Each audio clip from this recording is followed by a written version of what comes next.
এখনো তোমরা ভয় পাচ্ছ? তোমাদের শরীরে কি আছে, রক্ত না জল?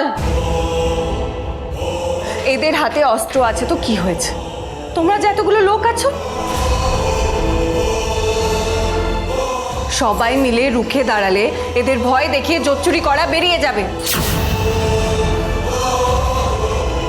এরা দিনের পর দিন ভয় দেখিয়ে জোচ্চুরি করে যাচ্ছে, তোমাদের রক্ত চুষে খাচ্ছে। তোমরা বুঝতে পারছো না কত কষ্ট করে তোমাদের পূর্বপুরুষরা জমি করেছে এখানে? ভাবো একবার,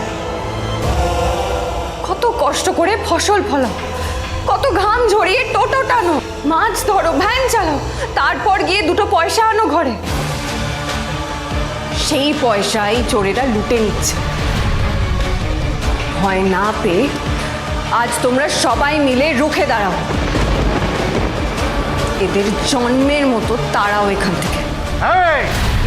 হা করে কি ভাষণ শুনছিস?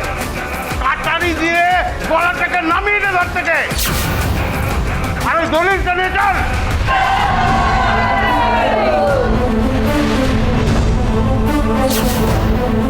আর এক পা যদি কেউ এগিয়েছিস থাপ্পড়টাকে কেটে রেখে যাবো, বুঝতে পেরেছিস? তা বটি সব আমাদের ঘরে আছে, কিন্তু এখান থেকে হাত দেবো, সব ছেলেপুলেরা নিয়ে চলে আসবে।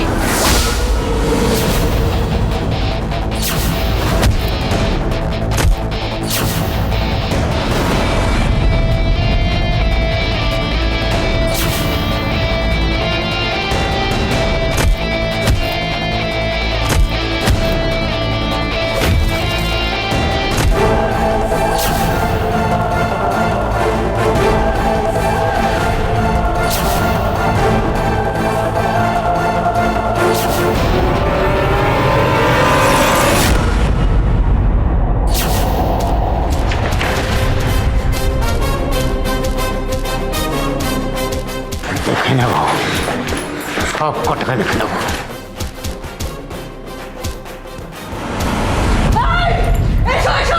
মার খেতে খেতে একবার যখন আমরা ঘুরে দাঁড়িয়েছি, তখন আর আমরা মার খাবো না।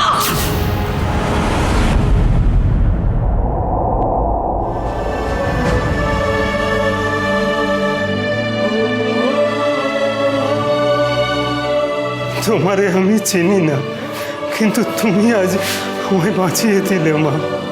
তোমার জন্য আজ আমার ওই শেষ সম্বল জমিটুকু বেঁচে গেল। তোমার এই ঋণ সারা জীবন আমি শোধ করতে পারবো না। আজ তো বাঁচাতে পারলে, কিন্তু কাল কাল কি হবে?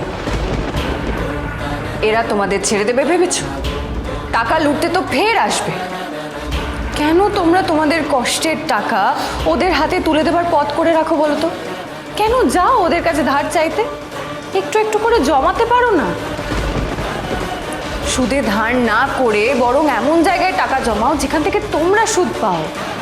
আমি জানি এখান থেকে ব্যাংক অনেক দূর, তোমাদের ওই কাগজপত্রে লেখাপড়াটা করতে ভয় লাগে, অস্বস্তি হয়।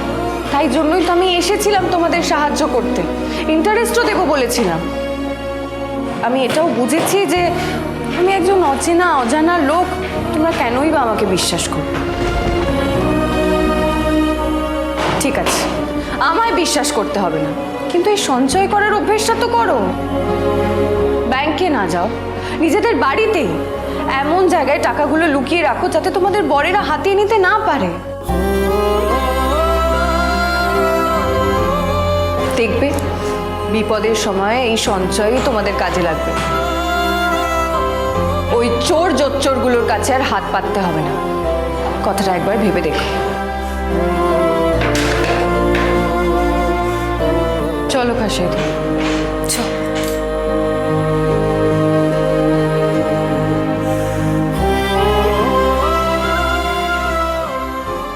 দাঁড়াও দিদি,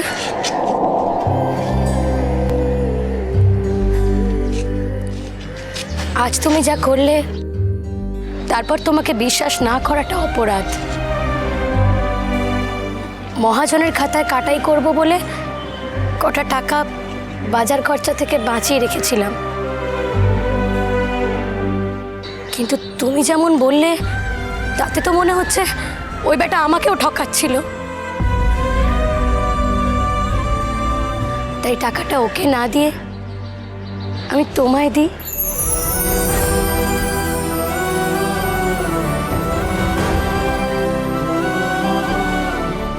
কেন জানি না তোমাকে বড় ভরসা হচ্ছে। মনে হচ্ছে তুমি আমাকে ঠকাবে না।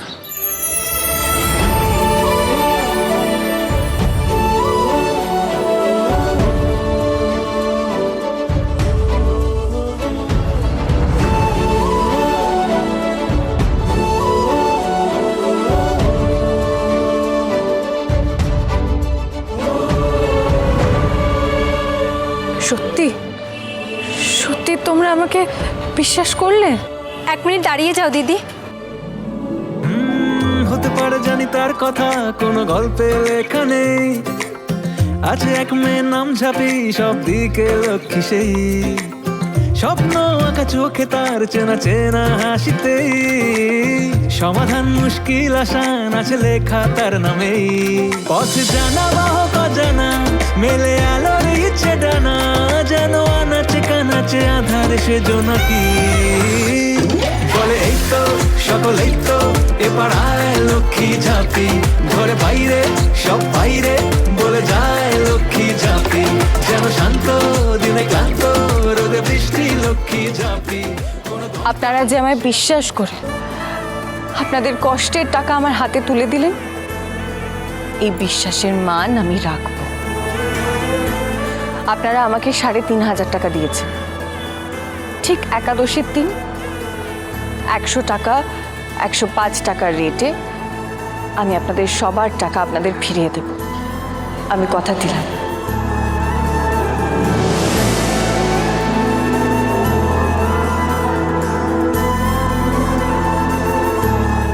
চাপি রে, তোর এত বড় স্বপ্নের প্রথম ইট পড়লো আজ।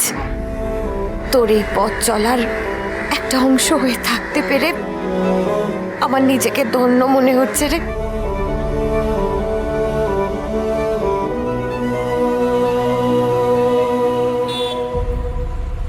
10 জন মহিলা তোর হাতে 3,500 টাকা তুলে দিয়েছে। বাহ, খুব ভালো কথা। তুই বলেছিস সপ্তাহে 100 টাকায় 5 টাকা করে সুদ দিবি, তাই তো? তাহলে মোট দাঁড়ায় 3,675 টাকা। তাই সুদের টাকাটা নিশ্চয়ই তুই তোর পকেট থেকে দিবি না? অবশ্যই না। তাহলে কোথা থেকে আসবে সুদের টাকা? আমি ভেবেছি আমি একটা ব্যবসা করব, টাকাটা বাজারে খাটিয়ে লাভের টাকাটা সুদ হিসেবে ওদের ফেরত দেব, আর বাকি যেটা থাকবে সেটা আমার। আরে বাহ, এটা তো দারুণ কাজের কথা বললি তুই যাবে। পুজোর মরশুম, তুই যা ব্যবসাই করবি না কেন সেটাই ভালো চলবে, কিন্তু কিসের ব্যবসা করবি সেটা ভেবে দেখেছিস? মা, আমি বলি কি, একটা বিউটি পার্লার খুললে কেমন হয়? পুজোর সময় উদ্বোধন করবো, ফাটিয়ে চলবে। কি দারুণ বুদ্ধি দিলি তুই বিতান, অসাধারণ। পুঁজি 3,500 টাকা, বিউটি পার্লার কি করে খুলবে? চুপ কর না, একটু চুপ কর না, বড়রা ভাবছে তো, ফালতু কথাবার্তা বলে যাচ্ছে। শোন না, বলছি তুই তো ভালো প্রদীপ বানাস, তুই একটু প্রদীপের ব্যবসা কর না ঝাঁপি। সব কি মাটির জিনিস বানায় নাকি যে প্রদীপ বানিয়ে বিক্রি করবে? খুব দেখতে শিখেছো, এত নাম বকবক করে একটা মৌলিক আইডিয়া দিয়ে দেখান না। দাঁড়া দিচ্ছি।